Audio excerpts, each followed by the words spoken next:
برطانوی house of Lords کے رکن چودھری قربان حسین کہتے ہیں پلوامہ واقعے کی پرزور مذمت کرتا ہوں اور مقبوضہ کشمیر میں پچھلے 70 سال سے جاری مظلوم کشمیریوں کی شہادتوں کی بھی مذمت کرتا ہوں۔ نمائندہ 92 نیوز صفدر بخاری سے بات کرتے ان کا مزید کیا کہنا تھا؟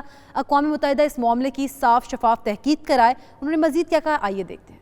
پلوامہ کے مقام پر ایک بہت بڑا خودکش حملہ ہوا ہے جس میں بہت سارے بھارتی فوجی مارے گئے ہیں۔ اس قتل عام کی ہر پرامن شہری مذمت کرتا ہے، نہ صرف اس قتل عام کی بلکہ مقبوضہ کشمیر کے اندر پچھلے چند دہائیوں سے جو 1.25 لاکھ سے زیادہ لوگ مارے جا چکے ہیں، ان سب کی ہم مذمت کرتے ہیں، جس کسی نے جو بھی ان میں انوالو ہے۔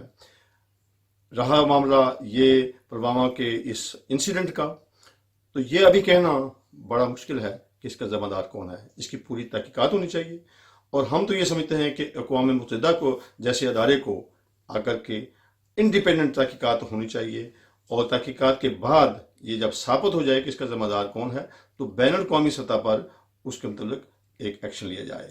ابھی یہ الزامات برائے الزامات جو ہے یہ علاقے کے امن کے لیے بھی خطرناک ہے، اور یہ نہایت ہی بچگانہ حرکت ہے کہ کسی تحقیق کے بغیر پاکستان کو یا کسی دوسرے ملک کو اس کا مورد الزام ٹھہرانا۔